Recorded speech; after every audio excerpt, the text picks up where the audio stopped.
Welcome to my podcast series, Independence for Life, diving into management, instruction, and guidance of your lifestyle as you continue your journey through life and into retirement/older age. Hi, my name is Nancy Branicardi.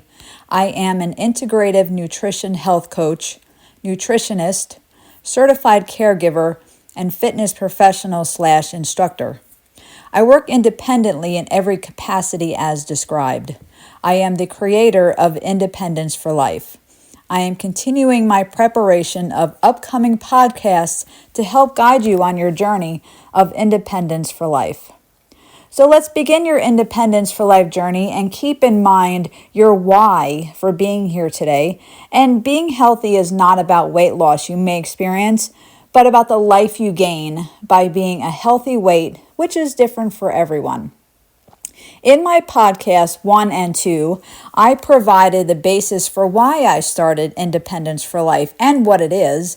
But basically, I am here to spread the word about the importance of movement, proper nutrition, and preparation for older age, and to educate people about movement and continued mobility with exercise and proper nutrition.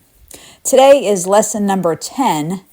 And I'm going to talk about food labels and marketing ploys. Your future health depends on today's lifestyle choices, including your food choices. When you're looking at your core nutrition, these are the principles to follow: adequacy, balance, calorie control, nutrient density, moderation, and variety. And I will go over all of those in a little bit. A healthy diet is something you create over time, not the way you eat on any given day, but don't let those any given days add up. So let's go over the factors that influence your food choices, because this is about choosing the foods and learning why we're choosing the foods and how to read what we're choosing.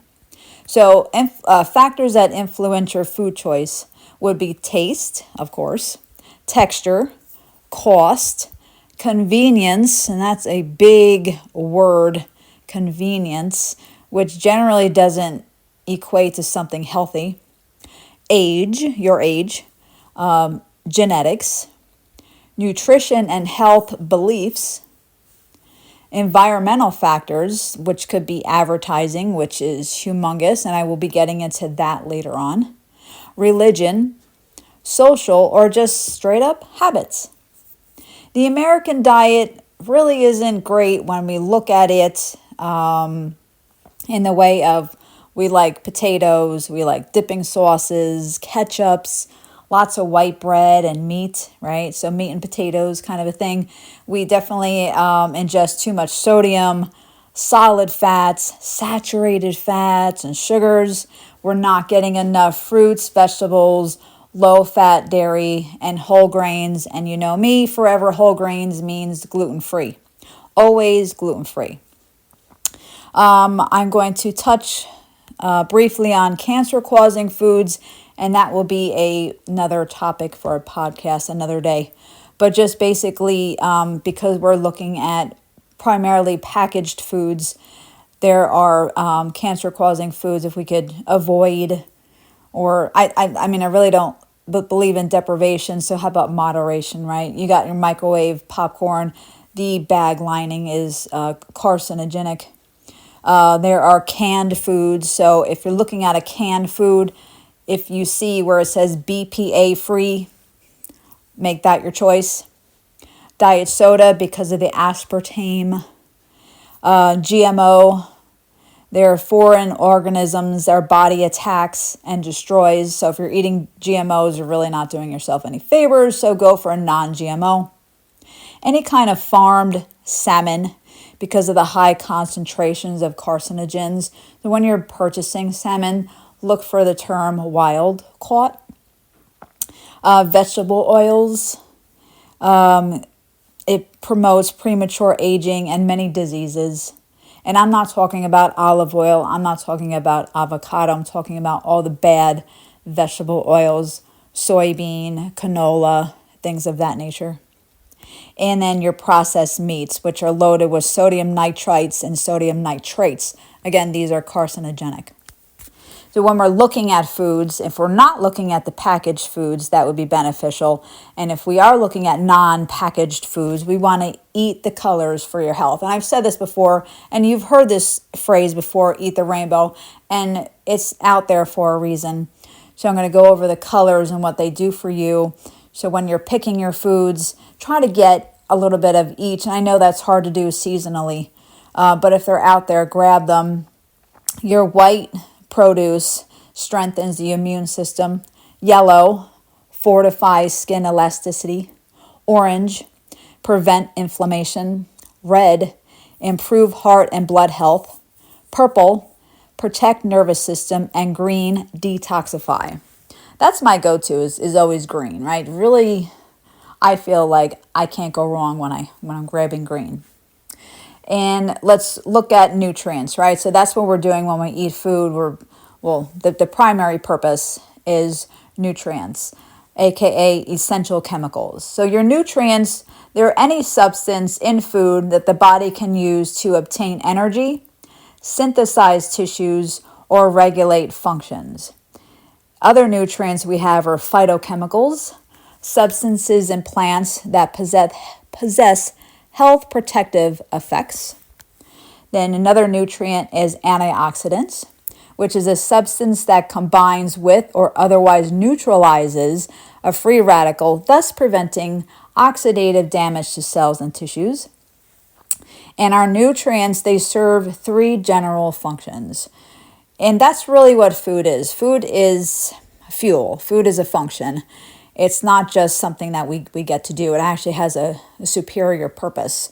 So if we can look at it, compartmentalize, which I've talked about in my other podcast, compartmentalizing food for what it really is, maybe it'll help us make better choices.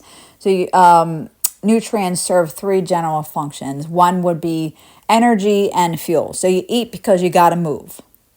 They also regulate body processes, keeping everything going, and contribute to body structures. So it's giving ourselves the proper nutrients definitely makes me feel better. So I can only imagine what it would do for you. So those are the nutrients. So let's look at the macronutrients. One of the macronutrients is carbs, carbohydrates. And that is your major source of fuel. And the body turns it into glucose. Okay, the next macronutrient is a lipid, which is fats and oils. That's another fuel source. And it carries fat-soluble vitamins, which is A, D, E, and K. It provides cholesterol for making many hormones and provides structure for body cells. And your last macronutrient is protein, which are the building blocks of the building blocks called amino acids. And they help build and maintain body structures and regulate body processes. And it's also used for energy, but that's not ideal. Okay, so you want to use your carbs and your fats for your energy, and your protein, that is your building blocks. Okay, so let's not use protein for energy. So make sure that you get a good mixture of everything. And I will be going over those numbers as well today. Then you have your micronutrients, your vitamins, and they regulate your body processes like energy production, blood clotting, calcium balance. They keep the organs and tissues functioning and healthy. And the vital roles in extraction of energy from the macronutrients that I just spoke about. So you think that vitamins are just whatever. No, they are essential. They are a micronutrient, extremely important. And I know a lot of people say, well, I'll just get them from a pill. Well, your body doesn't recognize it as well as it does from a whole food. So eat your rainbow. Your other micronutrients, minerals. There are 16 essential to your health. They help with structural and regulatory roles, also growth and regulation of body processes. And the most needed ones are sodium, chloride, potassium, calcium, phosphorus, and magnesium.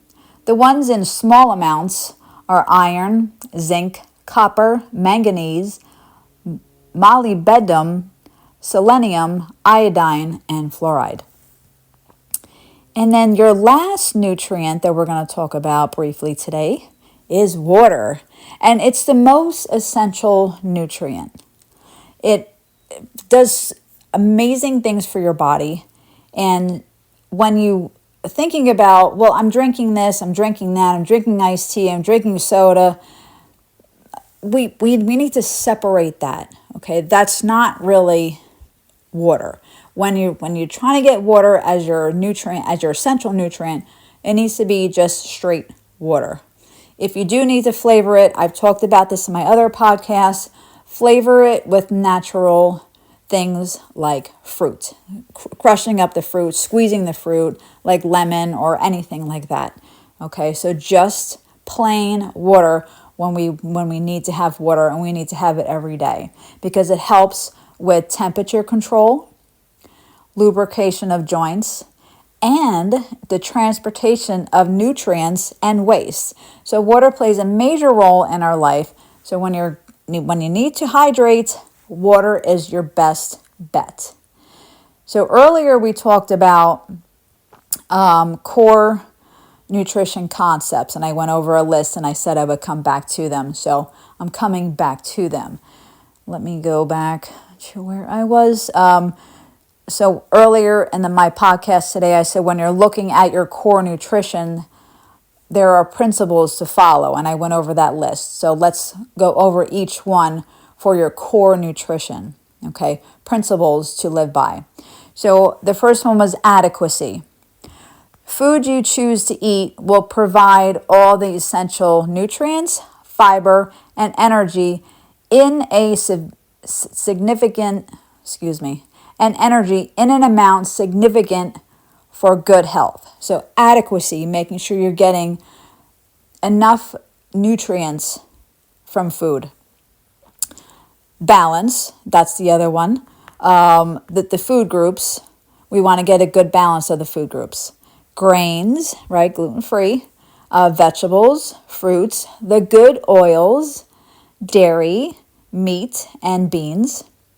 And then you have your energy sources, which are your macronutrients, your carbs, fats, and your protein. And then your other nutrients, the micronutrients, vitamins, and minerals. So balance, getting a good balance of everything. So adequacy, getting enough of what you need. Balance, balancing everything out to make sure that everything is whole. Calories. Calories can be defined as energy, but we want to exhibit calorie control. Find the balance between the calories you eat and the calories your body uses to sustain your metabolic and physical activities. And I will be going over calories today also briefly. Your next concept would be nutrient density.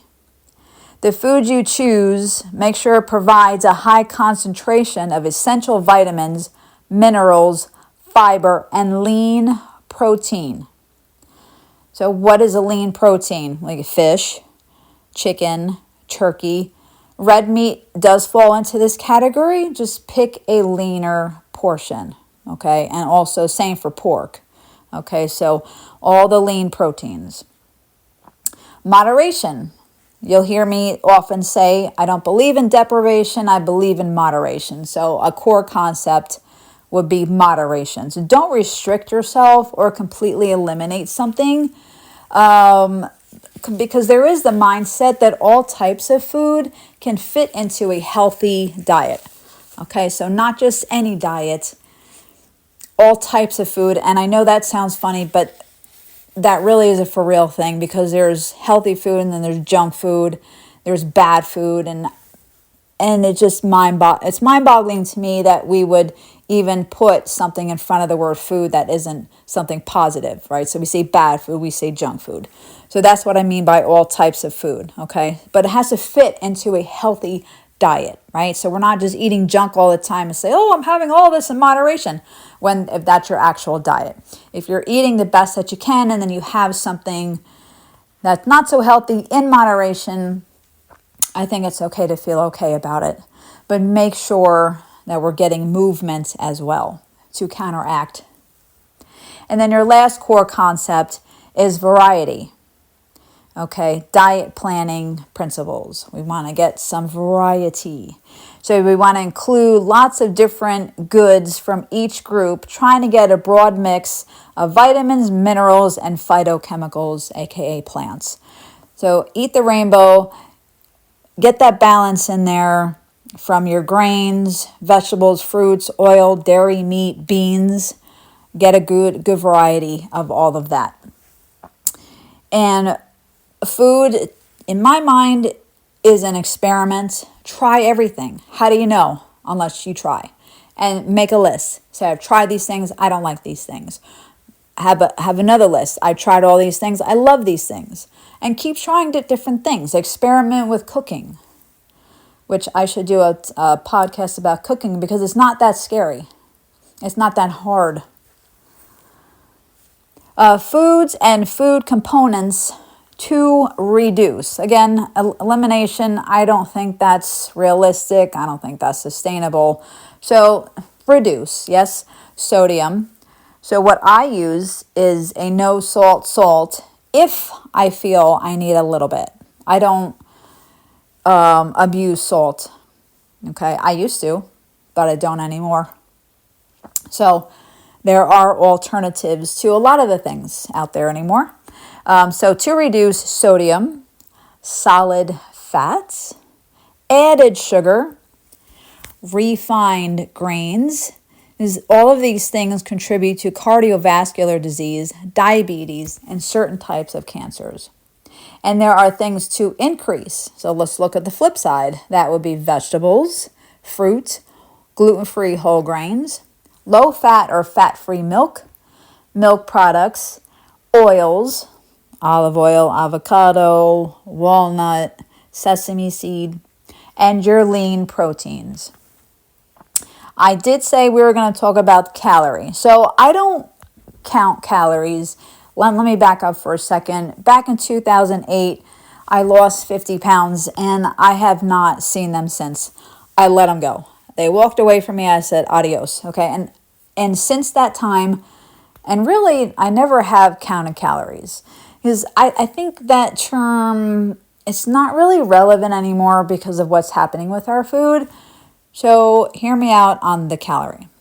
And I know a lot of the weight loss plans use that. And I get it. It's a guide. But I don't sit there and count calories. I don't look at everything. It's too much. So it's a general term for energy in food. But to me, in my professional opinion, it's an obsolete concept, yet it persists in public nutrition because of its long-standing entrenchment in popular culture and consumer behavior. The term calorie fails to account for how quality, like fiber and processing, affects metabolism. Calories are not the most important part of a diet, and the source of these calories do matter. If you have 100 calories of candy or 100 calories of broccoli, they don't have the same effect on your weight. Judging nutrients based on the calories they provide is too simplistic. For example, calories from candy and the like have far more negative effects on hormones, appetite, and metabolic health. So me personally, I look at carbs and I go for low carbs and I watch out for added sugars. And I will go over this later on today. So if it doesn't have to be a math problem. It doesn't have to be where you have to get a scale out and measure food and get a tape measure out and measure the plate. It doesn't have to be complicated. Okay, so if we stick to the principle of whole foods are best and less packaging, okay, it can be that simple. And a way to get around it, again, is just sticking with your whole foods, okay? Packaged food, it's processed. Whole foods, minimal to no processing at all, and you're getting exactly what you need from that let's say if you pick a cantaloupe, it's perfect. It's ready to go. There's no list of what's in it, right? It's ready for you to eat, and it's good for you. It's good to have that. Or let's say a chicken breast. It's ready to go. It's ready to eat. It is what it is. It's what you're supposed to be having. Then you see in the grocery store these beautiful packages, all this yummy food with all these gigantic lists of all this garbage. It's hard to look past that. I get it. So if you're looking for simplicity, whole foods, more, packaging, less, okay? If we look at the satiety of different foods that have different effects of feeling full or not feeling so full, it's easy to overeat certain types of foods like ice cream versus broccoli, right? So we want to choose the foods that reduce hunger, increase fullness, and reduce the calorie intake for a few hours. So that feeling of fullness, there are chemicals they're putting in these processed / junk foods that turns off the part of the brain that says, I'm full. And one of the biggest chemical offenders is high fructose corn syrup. You're not going to get that from your whole foods, okay? It doesn't come that way. The packaged foods come that way. So if you're leaning on packaged foods all the time, wondering why you're feeling so hungry, because it doesn't have the satiety factor. It doesn't say, it's not allowing your body system to say, oh, I'm full, okay? Because it's really not meant for us to have as a whole diet. So again, simplicity, whole foods, more, packaged, little to maybe none. But again, let's not deprive ourselves. Let's get into now the actual packaged food, the food label. You'll see health claims on the front of the packages and a long list of ingredients on the back. The manufacturer wants their product to stand out, so they'll use buzzwords like low fat, gluten-free, natural. They'll use these types of words even when there's no claims. They don't really mean much. Maybe there's no nutritional value, but they want you to think that something is healthier than maybe it actually is. The food label is designed to sell the product by using bold claims, eye-catching colors, and buzzwords. And maybe that sounds outrageous, but to me as the professional, the manufacturer doesn't care about the American public. They just want to sell their product. So they're going to make it as pretty and colorful and healthy sounding and looking as possible. Here are persuasive words and phrases used to imply health, quality, or benefits without strict regulatory definitions. Let's try to understand these words to see if there's any true nutritional value.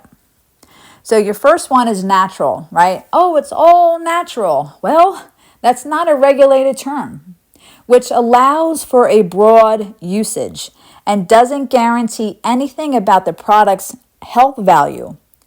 It also implies no artificial ingredients. Okay, so that's the flip side. But the word natural, they could throw that around all they want. How about the one natural flavors? That's one of my favorites. Natural flavors, it's a substance taken from plants, animals, or microorganisms to enhance taste, often heavily processed in labs, and may have preservatives or solvents. Doesn't that sound delicious? So glad to have that in our food. How about the term light? It may mean fewer calories, but may mean more artificial sweeteners or added sodium. When you're looking at the front of the package, you need to read the entire package. All those words are there for you. Look at everything. How about the one that says made with whole grains? It doesn't mean much unless it's the first listed ingredient. So when I get into the food label, when you're looking at the list of ingredients from top to bottom, if it's listed first, that's what's most in there. Okay. How about low fat or reduced fat? It gives you a lower amount of fat, but often higher in sugar and sodium. So they're taking away the fat, which is the delicious part. So they have to replace it with something so it still tastes good, so you still come back to it and want it again. So they're going to put other stuff in there. Okay, so it's hard to imagine, oh, they're going to take all the fat out and it's going to be amazing still without them adding sugar. Chances are probably not. Sugar-free. I've talked about sugar. I have a whole podcast about sugar, right? Sugar-free, it still may contain sugar alcohols. To me, there's no such thing as sugar-free.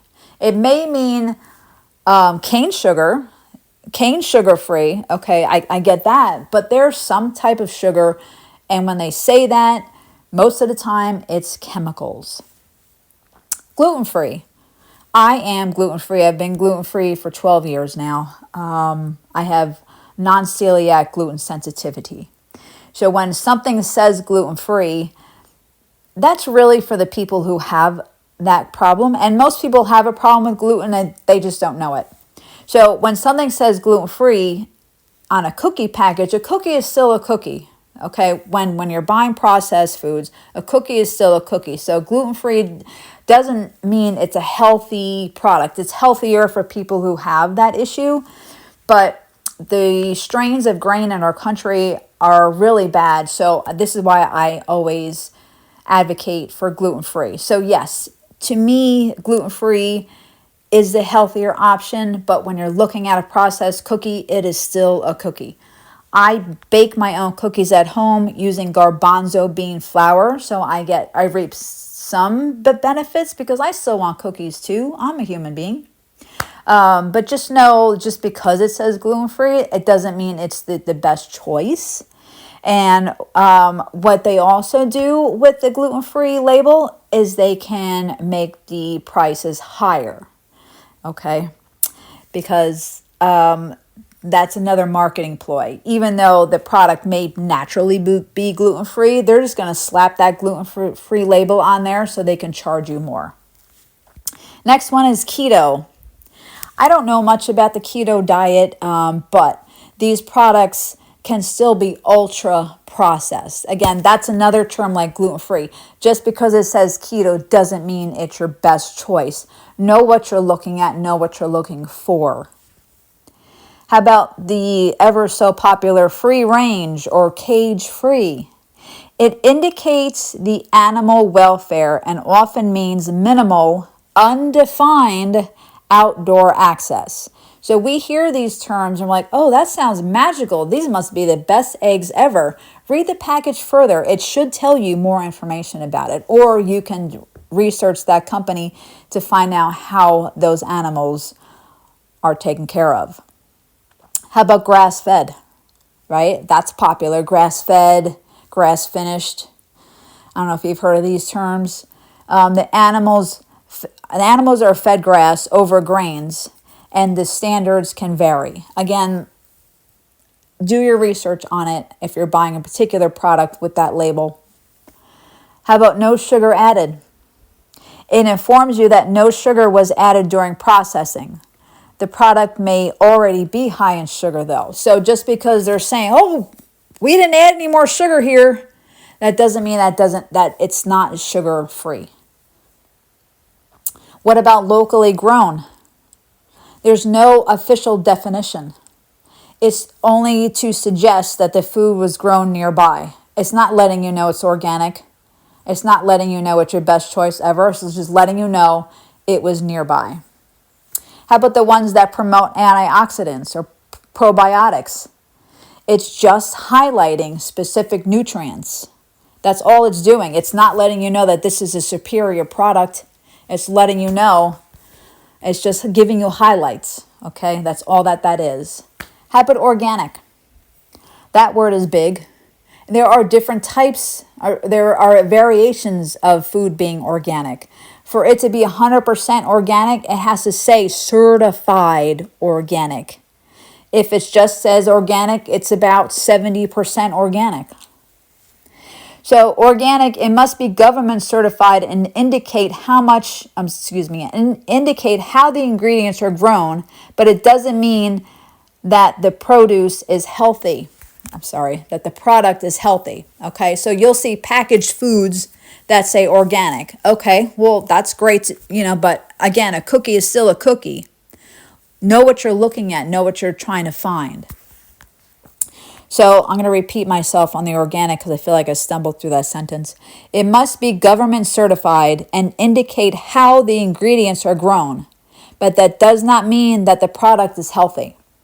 If you have a certified organic orange, fantastic, 100%, beautiful, right? If you have an organic box of cookies, well, I think you know what the better choice would be. How about non-GMO?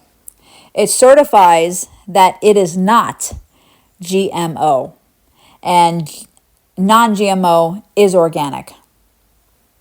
High fiber. Again, this is another highlight. Okay, if something is high in fiber, watch out because it may also be high in sugar. Read your labels. Know what these words are. In another podcast I had, I told you, I think there was like 56 different names just for sugar alone. They're trying to trick you, which brings me to the next subject of hiding ingredients. Hiding ingredients and additives. That's right, hiding them.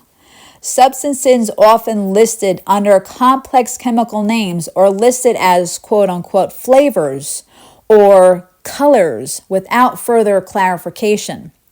They're using words to try to trick you, marketing ploys, because they're getting smarter, realizing that people, now everybody's starting to read the labels. So how can we hide these ingredients? If they would spend more time giving you better ingredients, they wouldn't have to go through all this. We wouldn't have to go through all this, right? So I'm going to give you a list of the hidden ingredients and additives. Your first one would be the sweeteners. And they could come in names of high fructose corn syrup, aspartame, or artificial sweeteners. Next, you have fats and oils, specifically hydrogenated or trans fats. Super bad for us, but taste amazing, okay? So when you got that peanut butter that tastes like heaven, read the label. Chances are it's going to be hydrogenated, which is super fat. Your preservatives and antioxidants. So when you're reading a label, if you see it says BHA or BHT and sulfites, bad news, guys. Those are bad ingredients, carcinogenic. How about emulsifiers and stabilizers? You'll see ingredients such as soy lectin, guar gum, cellulose gum. These are not good words. Like, do you know what these things are? No. I don't know what those things are. I know they're bad. How about those flavor enhancers? Forever you've heard of MSG.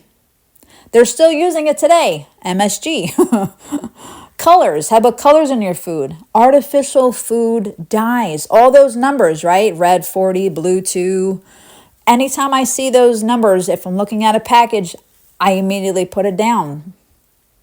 There's a whole bunch of other agents as well. Stuff that's anti-foaming, bulking, gelling, glazing. These things should not be in our foods. But also know that packaged foods, that's not really food, is it? Not so much. So choose whole food ingredients first and use packaged foods as a supplement and not the base of your diet like I was trying to explain to you earlier. On packaged foods, the label is an excellent tool for empowerment and intentional choice.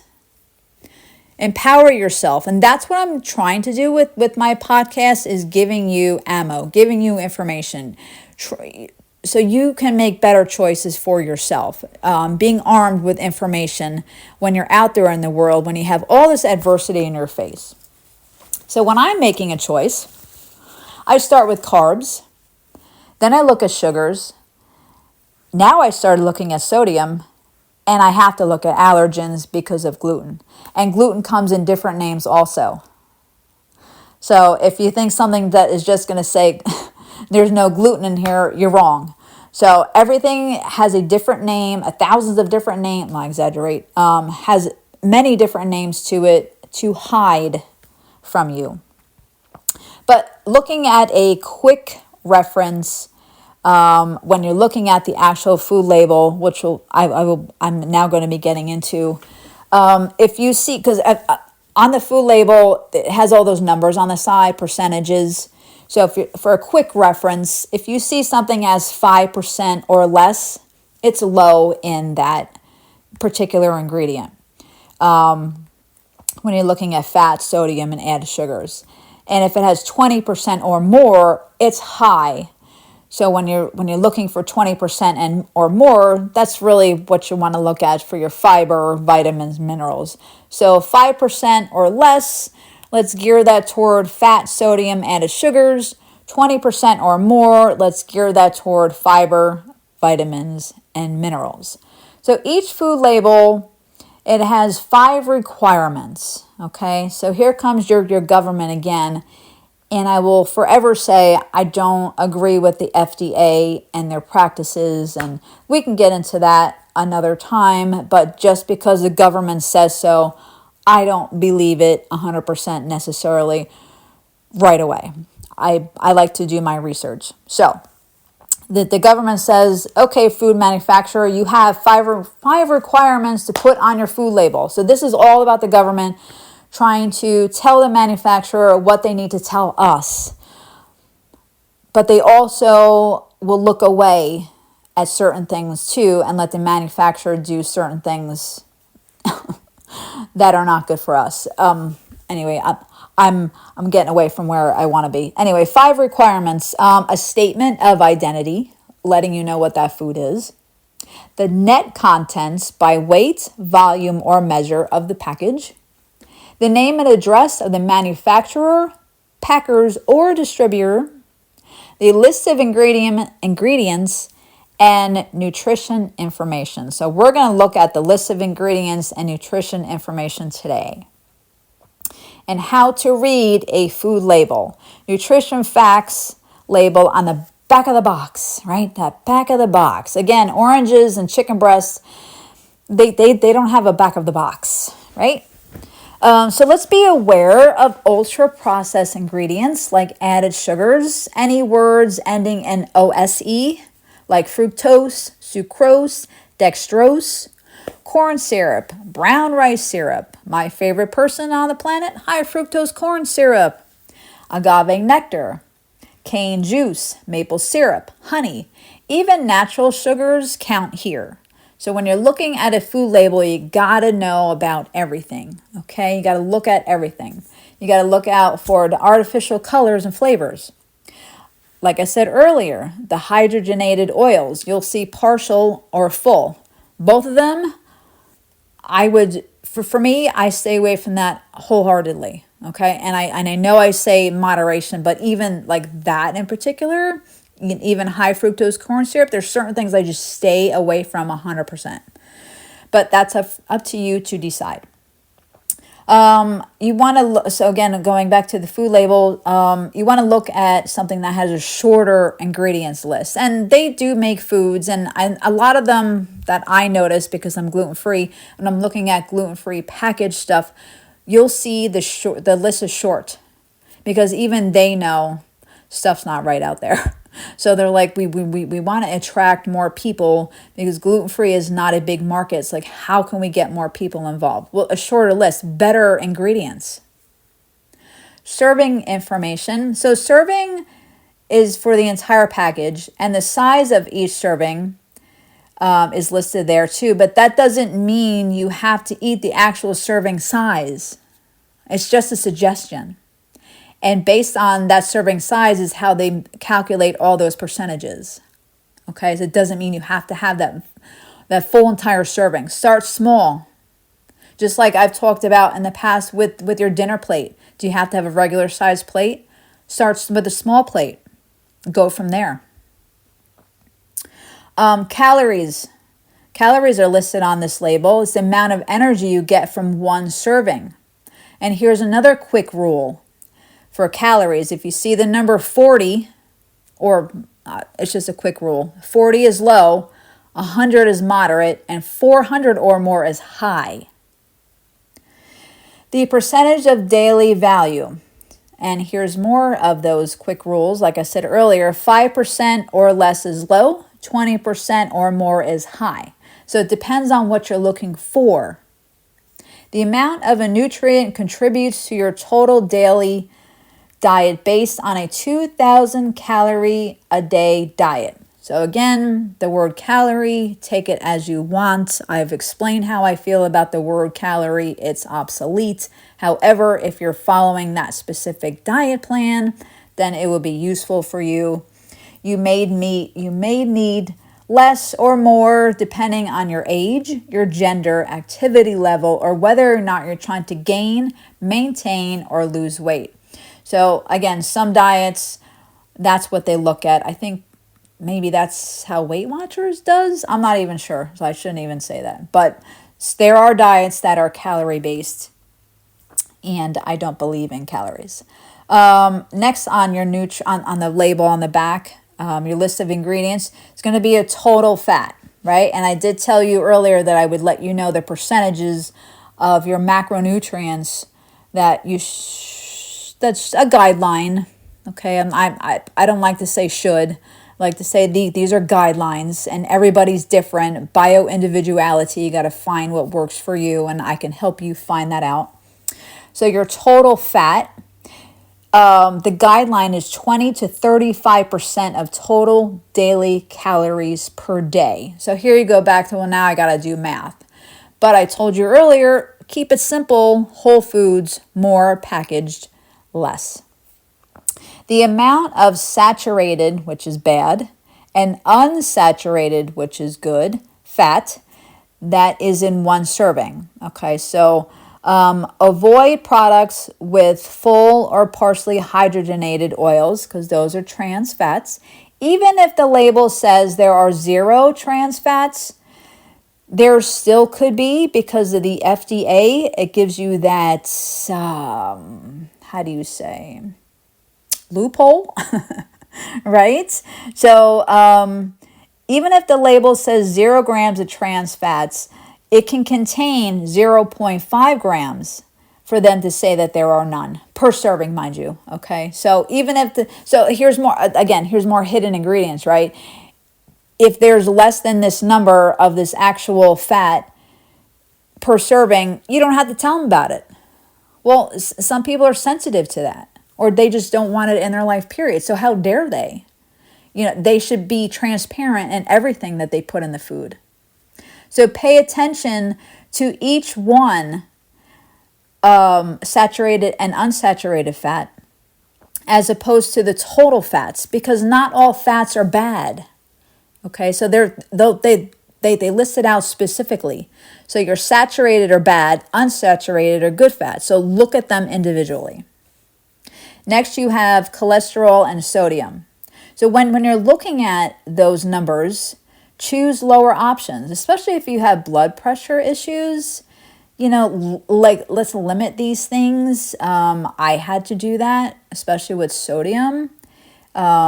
We just don't need all that salt. Just be careful of these numbers. When we're looking at your total carbohydrates, so that's your other macronutrient, and the guideline is 45 to 65% of total calories a day. When I look at carbs, I choose the lower amount. I don't want all that sugar.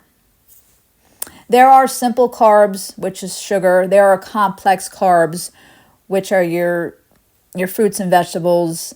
So not all carbs are bad either.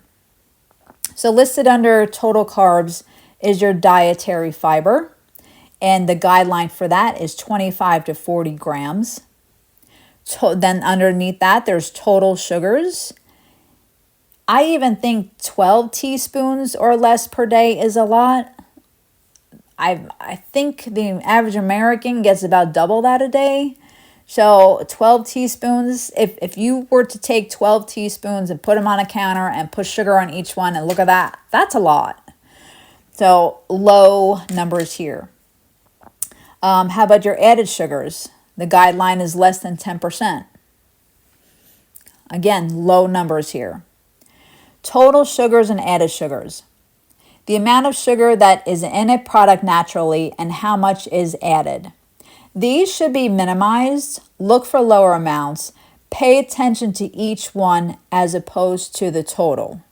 Okay, because some of the sugars are natural, some of them are added, but still these numbers should be low. You may have heard of or seen the carb, fiber, and sugar calculation. So the net carbs are calculated by subtracting the fiber and certain sugar alcohols from the total from the total carbs. So that's another way that they're trying to get around adding in all that sugar. They're like, well, if you just subtract the fiber, you'll be okay. Well, I don't know if I necessarily believe that.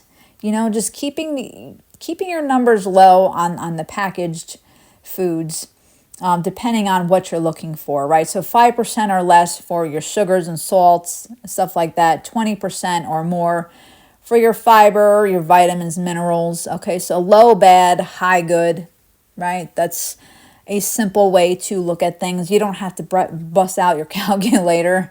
Eat what feels good to you, what makes you feel good, that gives you the energy that you need to get through the day, and not just like a quick fix, right? That's just quick. That tastes good real fast, but then you feel like you don't feel good from it later, or maybe not even feel good from it immediately, mentally and physically. It's like if you're eating a donut, right?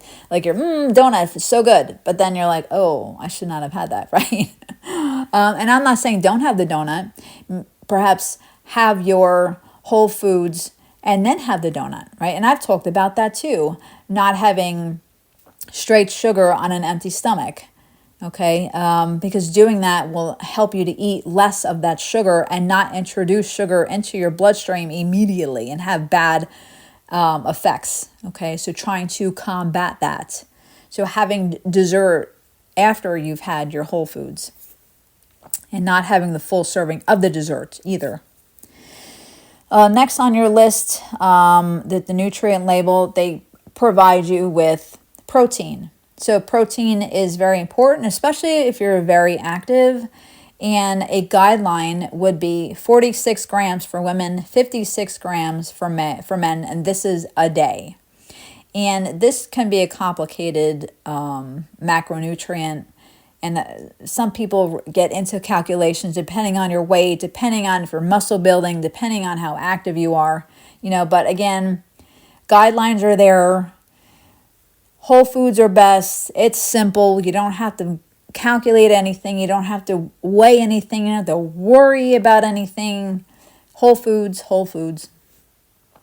Next would be nutrients, and they are key nutrients in one serving of the food. And what they started listing would be vitamin D, calcium, iron, and potassium. Sometimes you'll see a list, of all the vitamins, or I don't know, which maybe I should look into, like, why are these the only ones that they require, and why do some people list all the other ones? And it's not very clear. So when you are looking at the label, compare it. If you see a box of pasta, right? Get different brands. See what's happening. See what's the best choice. So if you are going to have pasta, if you are going to have bread, have the best choice possible. Compare. And in the ingredients list, aim for recognizable whole food ingredients first. Why do you want to eat something that you don't know what it is or what it's going to do? The list is in descending order by weight, which would be most to least. Beware of hidden sugars like sucrose, high fructose corn syrup, and excessive unrecognizable ingredients, and also spot allergens. Products may state or contains allergens and list them out, which I'm glad that they started doing that. Your nutrition assessment. Evaluate nutrition related to the risks that can jeopardize your current or future health, right? So recognizable ingredients. Yes? Let's get into the marketing ploys.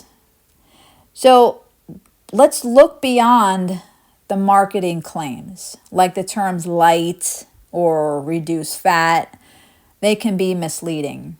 Always verify by checking the actual nutrition facts panel. So on the front, it's going to say, oh, it's light. Oh, it's reduced fat. But what, like I said earlier, what have they added to keep that taste around, to keep you around? Ploys use psychological triggers and misleading labels to promote processed foods, often framing unhealthy items as nutritious. And we say, thank you, manufacturers, for messing with us. They'll also have celebrity endorsements to target specific demographics. To give you an example, how about Tom Brady endorsing Pizza Hut? That man's not eating Pizza Hut. Maybe I shouldn't say these things, but that's how I feel about it. He's not eating that. Or how about this, I don't know who's endorsing Pepsi anymore, but these people who know better than to ingest Pepsi all the time, they want you to think, we're drinking Pepsi all the time. They're not. Marketing ploys, tricking you so you think it's okay. How about natural, light, or organic can trick you into perceiving a product as healthier than it actually is? You have to know these trigger words. How about the misleading claims like made with whole grains or contains fruit? Often refers to a tiny, insignificant amount rather than the main ingredient. Read the back of the package. What about free or low? Something's fat-free or low calorie are used to distract from overall nutritional value. So you see, oh, that this is fat-free, I'm eating so healthy. Well, if you're eating a packaged food, that's not true. What about kids targeted, right? How are they targeted? Cartoon characters, bright colors, free toys. They're all used to create brand loyalty early. And then when you get older, there's a nostalgic factor. Oh, I used to eat Trix. It was so great. And they eat it now. You're like, well, this tastes like garbage, because it is garbage. What about social media influencer partnerships? No one is working for free, okay? So they're out there promoting this stuff because they are getting something from it. Leveraging trusted influencers to promote junk food. And that term junk food is mind-boggling because food is a primary thing in our life. And to tag it with junk or to tag it with bad, it's insanity. How about product placement? You see it in the movies, you see it on TV, you see it on video games. It's in your face. Wherever you go, there it is. How about the emotional appeal? Associating unhealthy foods with happiness, nostalgia, social connections. What about the gram games? Highlighting a specific nutrient while ignoring high levels of added sugar or sodium. And false vegetarian labels, highlighting vegetarian fed on egg carton. And this is irrelevant since chickens are naturally omnivores. So they're playing games. How about junk food marketing? Meal bundles and combos, making it enticing. Oh, I can save money. So I'm going to get this. And if you're going to get it, I know for me, I'm going to eat it. If it's with me, I'm eating it. Okay, so I am very aware of what I travel with on a daily basis. I brown bag it every day since 2008. So if I'm bringing it with me, I know I'm eating it. And if I'm buying a combo, I know I'm eating it because it's there. Okay? So just because something is bundled doesn't mean you have to buy it that way.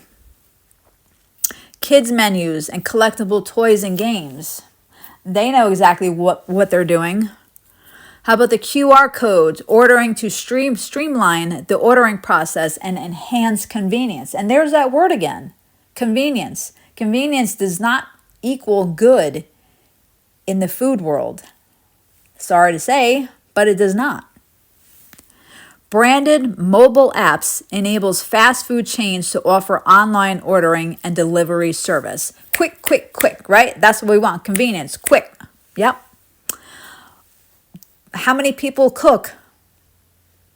Are we just ordering food? You can now, because of COVID, you can order, I guess it depends on where you live too, and what's nearby, but you can order anything and have it sent. So it's not just your local pizzeria or Chinese food places anymore that just bring you the food. You can, anywhere, anything you want, bring it right to you. But who's cooking? Are you cooking? I should do a cooking podcast because it is not scary or difficult. How about food-related holidays like National Burger Day to try to attract customers, right? How about National Donut Day, or Ice Cream Day? You hear about it all the time. Limited menu offerings to create a more efficient ordering experience. So they're not going to give you a list of 5,000 things because that's overwhelming. So we'll just have a couple of things so you can easily choose from it and get your food and go. Color psychology. Vibrant colors stimulate appetite and evoke positive emotions and drive impulse purchases. Keep those blinders on, folks. Upselling and cross-selling. Would you like to make that a large fry? In order to maximize revenue per customer. Okay? Revenue, that's their key word. They don't care about the American public. They care about revenue. Loyalty programs. Incentivize repeat visits and foster brand loyalty. I do that with my gas station for my gas. Okay? I don't do that with food at a gas station. I do that for the gas only. Okay? So loyalty programs, yes, they're beneficial for the right program. Social media engagement, building relationships, generating buzz, and driving traffic to their locations. They know what they're doing. They're spending all this money to keep you coming back. Timeism, streamlining processes and reducing wait times. So ordering online, getting that mobile app, quick, quick, quick, don't have to cook. My food's here. I'm going to eat it and go. I don't care what it is. I'm hungry, and that's a topic for another time. I digress. So now I want to get into the last topic for today, and this is going to get into the FDA just a little bit, and it has to do with food labels and marketing ploys. So there's something called generally recognized as safe, and that's GRAS provision. And I have to hold back the laughter because something that's generally recognized as safe, that term in and of itself, like, to me, that raises a red flag, and I hear all the bells and whistles going off, and it's like, wait a minute, what does that mean? Why is that okay? So that allows common chemicals to bypass FDA safety reviews and are used for food packaging and processing. Yes, folks, that's your lovely FDA. That's your big government. So I'm going to go over a list of what this generally recognized as safe provision is. Okay. Number one, it allows manufacturers to use hidden ingredients as a legal loophole. That term, legal loophole, that should not be together. Just like junk food, it doesn't make any sense. Okay. It allows the manufacturers to hide ingredients on the American public. It allows manufacturers, get this one is mind-blowing. It allows manufacturers to decide what is safe to consume. Who are these people? Who are these people? Right? Who are these people to say what is safe for us to consume? And why is the FDA looking away? It also, back up again. So generally recognized as safe provision, the acronym is GRAS, G-R-A-S. So GRAS, right? Chemical and food companies have exploited this loophole for too many years. It allows companies to protect proprietary formulas while using risky chemicals in food. Risky chemicals. Okay, risky chemicals in food. Another phrase that should never be. Hidden ingredients. They're linked to toxicity, folks. Hidden ingredients. The FDA does not look at many food chemicals before they're used, even though they're connected to developmental harm and hormone disruption. What is wrong? Why? I don't understand how this could be. So then you say, okay, well, who's doing this? Who are the manufacturers, right? Because I looked that up. I'm like, well, who are we going to avoid? Are you ready for this? This is staggering. 99% of new food. Sorry. I'm getting ahead of myself because I'm just very upset.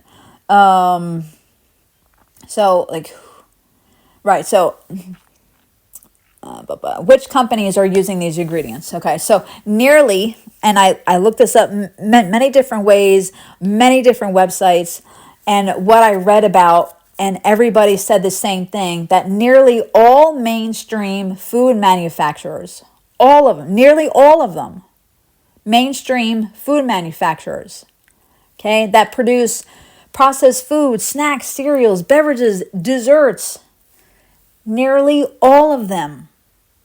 Examples, okay, you want an example? Pepsi, Tyson, General Mills, Kraft, Heinz, Mars, Hershey's, Frito-Lay's. Your mainstream. Nearly all mainstream food manufacturers are using these practices. Going back to a staggering number, what I was saying before was 99% of new food chemicals since the year 2000, are GRAS. 99% of them for the past 26 years are generally recognized as safe. I don't think any of them should be recognized as safe. It's a chemical. Food safety loophole allows secret toxic chemicals in your food.